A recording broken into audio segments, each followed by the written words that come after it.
Okay అమ్మా.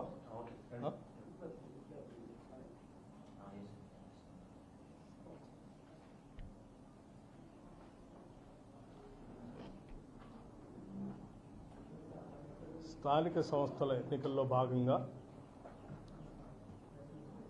Municipalities నగరపాలికలకు సంబంధించి ఎన్నికలకి తెరలేచింది. ఈరోజు నుంచి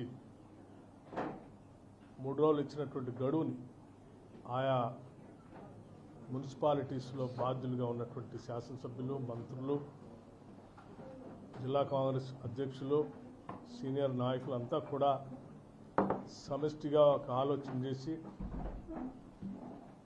గెలవటానికి అవకాశం ఉన్నటువంటి అభ్యర్థుల్ని, కాంగ్రెస్ ఆలోచన విధానాన్ని, ప్రభుత్వ సంక్షేమ కార్యక్రమాలని పెద్ద ఎత్తున ప్రజల దగ్గర తీసుకువెళ్లే విధంగా ఉండేటువంటి అభ్యర్థులపైన దృష్టి సారించి అందరి ఏకాభిప్రాయంతో సాధ్యమైనంత వరకు అభ్యర్థుల్ని నిర్ణయించుకునే కార్యక్రమాన్ని చేపట్టవలసిందిగా, అట్లాగే శాసనసభ్యులందరూ కూడా వారి వారి మున్సిపాలిటీస్లో తదేక దృష్టితో అక్కడ ఉన్నటువంటి పార్టీ మండల అధ్యక్షులు, మున్సిపాలిటీస్ అధ్యక్షులు, జిల్లా అధ్యక్షులతో సమన్వయం చేసుకుంటూ ఈ ప్రక్రియని విజయవంతం చేయవలసిందిగా విజ్ఞప్తి చేస్తూ ఉన్నాను.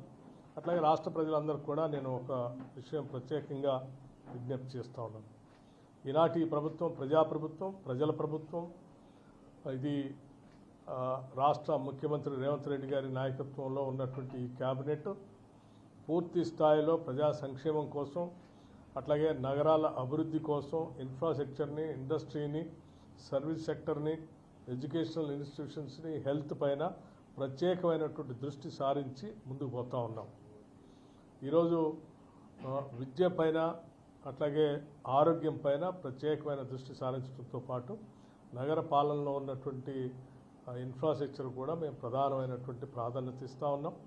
నగరాల అభివృద్ధి ఈ భవిష్యత్ తెలంగాణ అభివృద్ధికి పునాదులుగా ఉంటుందన్నటువంటి ఆలోచనతో పెద్ద ఎత్తున ముందుకు పోతూ ఉన్నాం. తప్పనిసరిగా రాష్ట్ర ప్రజలందరూ కూడా నేను విజ్ఞప్తి చేస్తూ ఉన్నాను. ఇస్తున్నటువంటి సంక్షేమ కార్యక్రమాలకు సంబంధించినటువంటి సన్నబియ్యం కానీ, మహిళలు తిరిగేటువంటి ఆర్టీసీలు బస్సులో ప్రయాణం విషయం కానీ, లేకపోతే ఈ ప్రభుత్వం వచ్చిన తర్వాత ఒక దశాబ్ద కాలం పైబడి ఎదురు చూస్తున్నటువంటి రేషన్ కార్డుల్ని రాగానే పెద్ద ఎత్తున ప్రతి డివిజన్లో కూడా అర్హత కలిగినటువంటి వాళ్ళందరికీ రేషన్ కార్డులు అందించాం.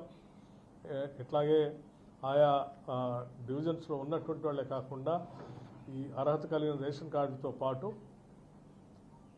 ఆరోగ్యశ్రీకి సంబంధించి వైద్యం పైన ప్రత్యేక దృష్టి సారించి ఒక కుటుంబానికి 10 లక్షల రూపాయల వరకు వైద్యం చేయించుకునే విధంగా ఆరోగ్యశ్రీ పథకాన్ని కూడా అమలు చేసి ముందుకు పోతాను. ఈ విషయం గతంలో ఆరోగ్యం పైన ఏదైనా ఇబ్బంది పడితే కార్పొరేట్ హాస్పిటల్కి వెళ్ళి వైద్యం చేయించుకోలేక, ఆ బిల్లులు కట్టలేక బాధపడుతున్నటువంటి వైనాన్ని కూడా చూసాము. ఈరోజు ప్రతి కుటుంబం 10 లక్షల వరకు వైద్యం చేయించుకునే స్థాయిలో ఒక ధైర్యాన్ని, మనోధైర్యాన్ని, స్థైర్యాన్ని ఈ ప్రభుత్వం కల్పించింది. ఇటువంటి సంక్షేమ కార్యక్రమాలతో పాటు భవిష్యత్ అభివృద్ధికి పునాదులు ఇస్తూ pure rare core urban regional economy, అంటే సర్వీస్ సెక్టర్ అంతా కూడా దృష్టిలో పెట్టుకొని చేసేటువంటి ఆ ఎకానమీ, అట్లాగే పెరి అర్బన్ రీజన్ ఎకానమీ, ఆ పెరి అర్బన్ ఏరియాలో ఉన్నటువంటి అన్ని మున్సిపాలిటీస్ని కనెక్ట్ చేస్తూ తీసుకున్నటువంటి విధానం, అట్లాగే rural agriculture reason economy, agro based అంటే వ్యవసాయాల మీద ఆధారపడి ఉన్నటువంటి ఆ పంటల ఆధారితంగా ఏర్పాటు చేసేటువంటి ఇండస్ట్రీస్, ఆగ్రో బేస్డ్ ఇండస్ట్రీస్ కానీ, లేకపోతే రైతులు పండించినటువంటి పంటకి వాల్యూ యాడెడ్గా చేసి దాని ఆర్థిక పరిస్థితులు మెరుగుపరిచేటట్టుగా చేసే విధానంతో ఒక సమగ్రమైనటువంటి తెలంగాణ రాష్ట్ర అభివృద్ధి కోసం ఒక ప్రణాళిక తయారు చేయడం జరిగింది.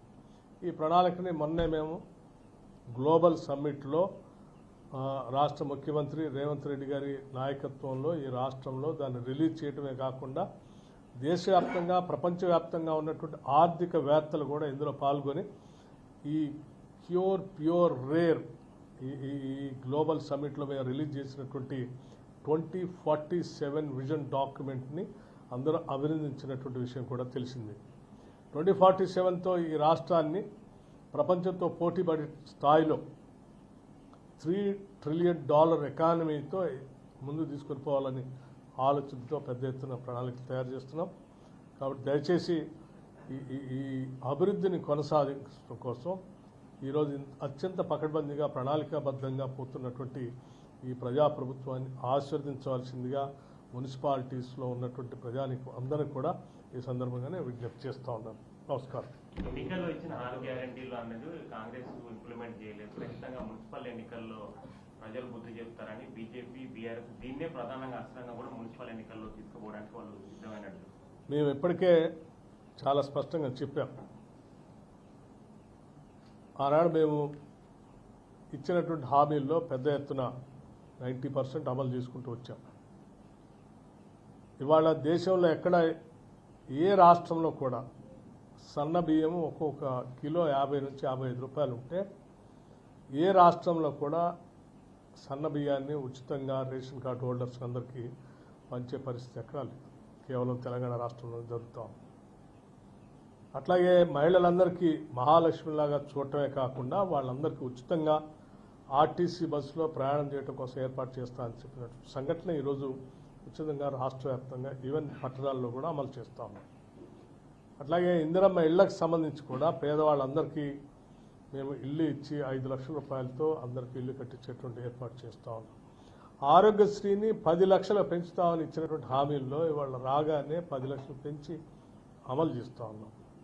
ఉద్యోగాలకు సంబంధించి ఇచ్చినటువంటి హామీల్లో పబ్లిక్ సర్వీస్ కమిషన్ని ప్రక్షాళన చేస్తామని చెప్పి చేయటమే కాదు, గత 10 ఏళ్ళు ఏ ఒక్కసారి కూడా పబ్లిక్ సర్వీస్ కమిషన్ ద్వారా గ్రూప్ 1 పరీక్షలు నిర్వహించకుండా పూర్తిగా వదిలేసి విఫలమైతే మేము రాగానే మొదటి సంవత్సరం